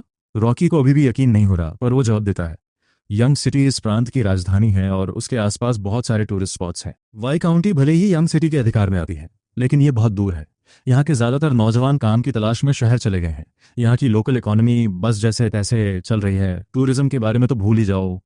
रिजर्वायर अच्छा है लेकिन बहुत दूर है, यहाँ इन्वेस्ट करना घाटे का सौदा है। सालों पहले काउंटी गवर्नमेंट ने इस पर विचार किया था, लेकिन बजट देखकर इरादा छोड़ दिया। वैसे अगर तुम वाकई इस रिजर्वायर को लीज पर लेना चाहते हो तो कीमत कम नहीं होगी। रॉकी सरकारी सिस्टम के अंदर काम करता है और वाई काउंटी उसका होम टाउन है। ग्रेजुएशन के बाद वो यहीं लौट आया और सिविल सर्विस एग्जाम क्लियर कर लिया। वो इस जगह की रग रग से वाकिफ है। मैं पूछता हूँ कितना। रॉकी थोड़ा सोच में डूब जाता है, कहना मुश्किल है। रिजर्वायर बहुत बड़ा नहीं है पर छोटा भी नहीं है, क्योंकि यह अंडरग्राउंड रिवर से जुड़ा है, इसलिए तुम इसे मछली पालन के लिए इस्तेमाल नहीं कर सकते। कुछ साल पहले कोई इसे लीज पर लेना चाहता था, लेकिन एक्सपर्ट्स की सलाह के बाद वो पीछे हट गया। उस वक्त काउंटी 30 साल की लीज के लिए करीब 20 मिलियन मांग रही थी। इतना कहते ही रॉकी खुद को रोक नहीं पाता। एथन, ये बचपना बंद करो। तुम्हारे पास इतना पैसा कहाँ से आएगा? और अगर है भी तो उसे इस तरह बर्बाद मत करो। मेरी बात मानो, चलो खाना खाते हैं और फिर तुम सीधे यंग सिटी वापस चले जाओ। अपने पैसे नाली में मत बहाओ। मैं हंसते हुए कहता हूँ, क्या तुम मुझे जानते भी हो? मैं ये तब तक नहीं करता जब तक मुझे पूरा यकीन ना होता। सोचो मैं क्या काम करता हूँ। कोई भी इंसान बिना किसी मजबूत आधार के बिजनेस शुरू नहीं करता। रॉकी थोड़ा हिचकिचाता है। फूड एंड बेवरेज डेवलपमेंट, तभी उसे याद आता है क्लाउड सी ग्रुप, मेरी पुरानी कंपनी। तो उस कंपनी ने बोतल बंद पानी बेचकर ही अपना साम्राज्य खड़ा किया था। क्या ईथन के हाथ कोई कोर टेक्नोलॉजी लग गई है? पर पानी की बोतल में भला कैसी कोर टेक्नोलॉजी? रॉकी फिर पूछता है, तुम वाकई मजाक नहीं कर रहे? बिल्कुल नहीं। ठीक है, फिर मुझे कुछ कॉल्स करने दो। रॉकी वक्त बर्बाद नहीं करता। वो अपना फोन निकालता है और नाव के अगले हिस्से की तरफ चला जाता है। थोड़ी देर बात करने के बाद वो शुक्रिया कहते हुए फोन रखता है। मैंने अपने एक कॉन्टैक्ट से पता किया है, अगर तुम वाकई गंभीर हो तो जाकर बात कर सकते हो। शायद 15 मिलियन के आसपास बात बन जाए। वही 30 साल की लीज। मैं सिर हिलाकर कहता हूँ शुक्रिया। फिर मैं लिली की तरफ मुड़ता हूँ। जाओ और 10 मिलियन से कम में डील फाइनलाइज करो 20 साल के लिए। लिली दंग रह जाती है और अपनी तरफ इशारा करती है।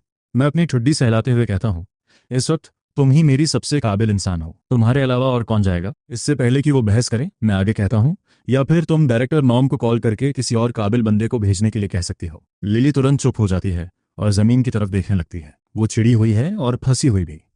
डायरेक्टर नॉम ने साफ कह दिया था कि अगर उसने यहाँ कोई गलती की तो वो अपना बोरिया बिस्तर बांध ले। ऐसा तो वो होने नहीं दे सकती। वो दांत पीसते हुए कहती है, ठीक है। जैसे ही नाव किनारे पहुंचती है वो जैक को साथ लेकर निकल जाती है। मैं कंधे उचकाता हूँ। मैं कोई बिजनेसमैन नहीं हूँ, मैं जानता हूँ इस तरह मुनाफे के लिए आग से खेलना खतरनाक है।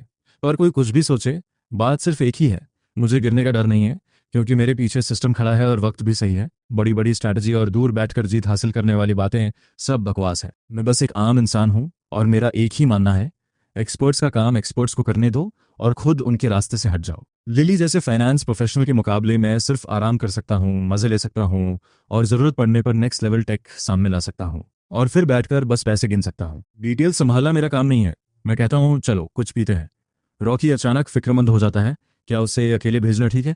हमें चलकर देखना चाहिए। मैं रॉकी का हाथ पकड़कर उसे सीधा मून लेक के पास वाले एक फार्म हाउस रेस्टोरेंट की तरफ खींचते हुए कहता हूँ, उस पर भरोसा रखो। हम वहाँ खाना खाते हैं और पीते हैं। शाम तक लिए आखिरकार जैक के साथ वापस आती है। वो अपनी सीट पर गिर पड़ती है, जैसे पूरी तरह निढाल हो गई हो। वो मेज पर बचे हुए खाने को देखती है और उसे और भी बुरा लगता है। वो घंटों भूखी प्यासी यहाँ वहाँ दौड़ती रही और अब उसे बचा कुचा खाना पड़ेगा। सोचती है, ये कैसा बॉस है? मैं पूछता हूँ, हो गया? लिली बिना किसी जोश के जवाब देती है, 9 मिलियन 20 साल के लिए। मैंने कीमत जितनी हो सके उतनी कम करवाई। उन्होंने कहा कि वे इसे ऑनलाइन प्रोसेस नहीं कर सकते और साफ दिख रहा था कि वे तुम्हारे जैसा बड़ा इन्वेस्टर हाथ से नहीं जाने देना चाहते। वे चाहते हैं कि सब काम जल्दी हो जाए। कहा है कि आज दोपहर ही कॉन्ट्रैक्ट साइन कर सकते हैं। बेहतरीन। एक असली प्रोफेशनल ऐसा ही होता है। मैं उसे थम्स अप देता हूँ और मालिक को बुलाकर और खाना मंगवाता हूँ। लिली का मूड थोड़ा ठीक होता है। वो थम्स अप देखकर मुस्कुराए बिना नहीं रह पाती। लंच के बाद मैं एक गाड़ी बुलाता हूँ। पहले रॉकी को घर छोड़ता हूँ और फिर बाकी तीनों के साथ सीधे काउंटी ऑफिस पहुंचता हूँ। मिस्टर ईथन, आपका स्वागत है। हमारा स्वागत करने वाला शख्स अधेड़ उम्र का और गंजा है। डिप्टी कमिश्नर लू, जो काउंटी में इन्वेस्टमेंट लाने के इंचार्ज हैं। उनका चेहरा बहुत मिलनसार है। हम बैठते हैं और एग्रीमेंट रिव्यू करने के बाद मैं साइन कर देता हूँ। डिप्टी कमिश्नर लू हाथ मिलाते हुए मुस्कुराते हैं। मैंने सुना है कि आप यहाँ वाटर प्लांट लगाने के लिए रिजर्वायर लीज पर ले रहे हैं। काउंटी आपकी जो भी मदद कर सके बस एक बार कह दीजिएगा। ये रहा मेरा कार्ड। मैं मुस्कुराकर हाथ मिलाता हूँ। आपकी मेहरबानी है। रिजर्वायर तो बस पहला कदम है। इसके बाद एक वाटर प्लांट और एक food and beverage processing facility भी आएगी। हमें काउंटी के सपोर्ट की जरूरत पड़ेगी। डिप्टी कमिश्नर लू चहकते हुए कहते हैं, बिल्कुल कोई दिक्कत नहीं होगी। राजधानी के पास होना वाई काउंटी के लिए वरदान भी है और अभिशाप भी। वरदान इसलिए क्योंकि वर्कर्स के लिए आना जाना आसान है और अभिशाप इसलिए क्योंकि ये जगह कभी शहर के साये से बाहर नहीं निकल पाई। यहाँ किसी का फैक्ट्री लगाना बहुत बड़ी खबर है, भले ही बिजनेस का आइडिया थोड़ा अजीब क्यों ना लगे। हम विदा लेते हैं। मैं बाकी सबके साथ वापस होटल आता हूँ, कॉन्ट्रैक्ट की फोटो लेता हूँ और डायरेक्टर नॉम को भेज देता हूँ। उधर से आवाज आती है, तुम मजाक तो नहीं कर रहे? एक रिजर्वायर की लीज के लिए 9 मिलियन? डायरेक्टर नॉम बहुत परेशान लग रहे हैं। हमारी बात कुछ ऐसी चीज पर हुई थी जो सुनने में प्रभावशाली लगे और जिसकी वैल्यू वेरीफाई करना मुश्किल हो, है ना? ये टूटा फूटा रिजर्वायर किसी भी चीज को जस्टिफाई नहीं कर सकता। मेरी छोड़ो, भगवान भी तुम्हें इसके लिए 80 मिलियन का लोन नहीं देगा। मैं कहता हूँ पानी की क्वालिटी लाजवाब है, इसे पियो और लंबी उम्र पाओ। डायरेक्टर नॉम कहते हैं ये भाषण किसी और के लिए बचा कर रखो। वो पल भर के लिए खामोश हो जाते हैं। बच्चे, मैं तुम्हारी मदद करना चाहता हूँ पर यह काम नहीं करेगा। मैं कहता हूँ मैं कोई शेख ही नहीं बघा रहा। सिस्टम में बायोवाइटल वाटर एनहांसमेंट टेक्नोलॉजी को देखिए। इसका ये नाम क्यों है? इसे सिर्फ प्यूरिफाइड वाटर क्यों नहीं कहा गया? क्योंकि ये सिर्फ झरने का पानी नहीं है, ये वो पानी है जिसे ह्यूमन बॉडी को फायदा पहुंचाने के लिए प्रोसेस और एनहांस किया गया है। आप चाहे इसे पानी कहें पर यह असल में एक हेल्थ सप्लीमेंट है, और वो भी असली, कोई दिखावा नहीं। सिस्टम में तो यहां तक लिखा है कि यह जीन एवोल्यूशन सीरम खरीदने जैसा है। इसका क्या मतलब है? इसका मतलब है कि इसमें जीन एवोल्यूशन सीरम के असर का एक छोटा सा हिस्सा है, शायद 1% से भी कम, पर यह काम करता है। दिक्कत बस ये है कि अभी पॉइंट्स नहीं आए हैं, इसलिए मैं सैंपल नहीं दिखा सकता। दोनों के बीच 10 मिनट तक बहस चलती है, कोई भी अपनी बात से पीछे नहीं हटता। डायरेक्टर नॉम थक हार कर हार मान लेते हैं। वो कुछ कड़वा कहना चाहते हैं पर कह नहीं पाते। ईथन के पास उनके खिलाफ सबूत है। अगर लड़के ने दबाव में आकर उनके खिलाफ रिपोर्ट कर दी तो सब खत्म हो जाएगा। अच्छा हुआ कि उन्होंने पहले ही बॉडीगार्ड्स और असिस्टेंट का इंतजाम कर दिया था। जब तक लिली पैसों पर नजर रखे हुए है तब तक शायद कुछ गलत ना हो, और अगर चीजें बिगड़ने लगी तो बाकी बचा हुआ लोन रोक सकते हैं, फैक्ट्री को लॉक कर सकते हैं और उसे बेच सकते हैं। भले ही कुछ नुकसान हो पर सब कुछ तबाह नहीं होगा। वो खुद को समझाते हैं ये सब बस उस बच्चे की मदद करने के लिए है। वैसे भी वक्त आने पर प्रेस्टन उसे संभाल लेगा। भले ही डायरेक्टर की कुर्सी चली जाए, कम से कम जेल जाने से तो बेहतर है। ये सोचते ही डायरेक्टर नॉम का चेहरा पीला पड़ जाता है। वो सपाट आवाज में कहते हैं, मैं लिली को सारे डॉक्यूमेंट्स तैयार करने के लिए कह दूंगा। फंड्स 3 दिनों के भीतर ट्रांसफर कर दिए जाएंगे। तुम्हें इस बारे में बहुत ध्यान से सोचना होगा। अगर तुम इसे वापस नहीं कर पाए तो सीधे जेल जाओगे। अपना ख्याल रखना। कॉल कट जाता है। मैं कंधे उचकाता हूं। मैं उन चीज़ों के बारे में सोचकर वक्त बर्बाद नहीं करता जो अभी हुई ही नहीं है। जब मेरे पीछे नेक्स्ट लेवल टेक है तो मैं हार कैसे सकता हूँ? इधर डायरेक्टर नॉम के चेहरे के भाव बदल जाते हैं और वो गहरे पछतावे में डूब जाते हैं। वो कुछ देर सोचते हैं और फिर प्रेस्टन को कॉल करते हैं। हाँ प्रेस्टन, जैसा मैंने कहा था, मुझे लगता है मेरा काम तमाम हो गया। वो लड़का कुछ अलग ही चीज़ है। मैं बता रहा हूँ, उसे बिजनेस की ABCD भी नहीं पता। हाँ शुक्रिया। वाकई मैं कसम खाता हूँ ये सच है। उस लड़के ने 80 मिलियन उधार लिए हैं और वो उससे पानी की बोतलें बेचेगा। समझ गया। बस यही बात खत्म करते हैं। यंग सिटी की एक रेजिडेंशियल नेबरहुड में प्रेस्टन हैरान होकर फोन रखता है। उसे कुछ समझ नहीं आ रहा। पास ही खाने की मेज पर एक बुजुर्ग धीरे धीरे दलिया पी रहे हैं। वो नजर उठाकर पूछते हैं, कुछ गड़बड़ है? प्रेस्टन माथे पर बल लाते हुए उन्हें पूरी कहानी सुनाता है। कुछ खास नहीं। मुझे लगा था कि उस लड़के से जान पहचान बढ़ाना फायदेमंद होगा, पर ये उसने क्या चाल चली है? बोतल बंद पानी पर 80 मिलियन? नेशनल मार्केट सालों से पैक है। हर बड़े ब्रांड का उस पर कब्जा है। यहां तक कि ईस्ट रिवर प्रोविंस में भी क्लाउड सी ग्रुप ने पूरे बेवरेज मार्केट को अपनी मुट्ठी में कर रखा है। वो जो कर रहा है वो सीधा अपनी कब्र खोदने जैसा है। बुजुर्ग धीरे से अपना मुंह पोंछते हैं और बिना किसी हड़बड़ाहट के कहते हैं, जब तुम बूढ़े हो जाओगे तो तुम्हें कोई चीज हैरान नहीं करेगी। एक पागल के पास हमेशा अपना एक तरीका होता है। जीतने वाला ही सब ले जाता है। अभी उस पर कोई फैसला मत सुनाओ। कोई भी इंसान जो ऐसा कदम उठाने की हिम्मत रखता है, अगर वो बेवकूफ नहीं है तो उसके पास जरूर कोई ठोस वजह होगी। अब बस इंतजार करो और देखो कि क्या वो वजह तुम्हारे वक्त के काबिल है। प्रेस्टन सिर हिलाता है। आप सही कह रहे हैं दादाजी। अगली सुबह वाई काउंटी में एक रात बिताने के बाद हम चारों यंग सिटी के लिए हाई स्पीड ट्रेन पर सवार होते हैं। जैसा कि लिली ने कहा, अब जब सब कुछ अपनी जगह पे है तो लोगों को काम पर रखने का वक्त आ गया है।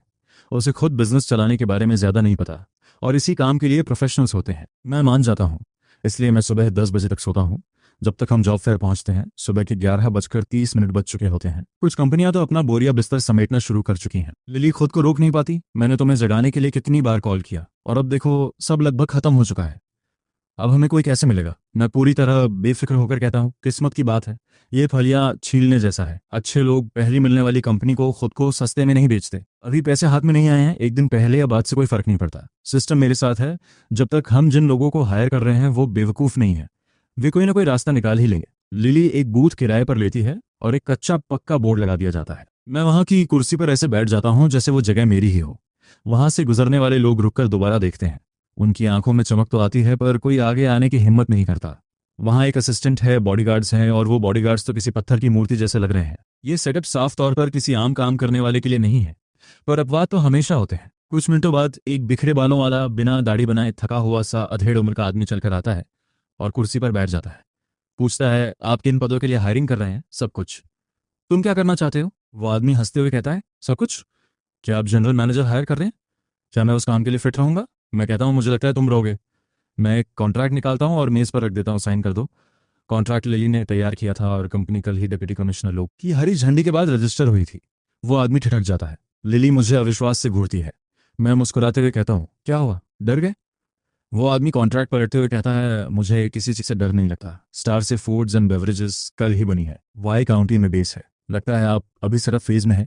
वो रुकता है, तो आप कितना पैसा देंगे? मैं अपना सिर हिलाता हूँ। मुझे नहीं पता कि तुम्हारी कीमत क्या है, पर तुम्हें पता है।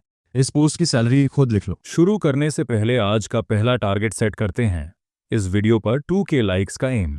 अगर आपको ये जर्नी पसंद आ रही है, अगर हर एपिसोड आपको फील होता है, तो लाइक बटन दबाओ और 2K का टारगेट मिलकर कंप्लीट करते हैं। आपका एक लाइक सिर्फ बटन नहीं, ये प्रूफ है कि आप इस स्टोरी का पार्ट हो। चैनल को सब्सक्राइब करके बेल ऑन कर दो, ताकि हर नया एपिसोड, हर नया ट्विस्ट सबसे पहले आप तक आए। और हाँ, आज का सबसे इंपॉर्टेंट मिशन। हर इंसान एक वीडियो को 3 टाइम्स हाइप कर सकता है, तो अभी के अभी 3/3 हाइप पॉइंट्स कंप्लीट करो।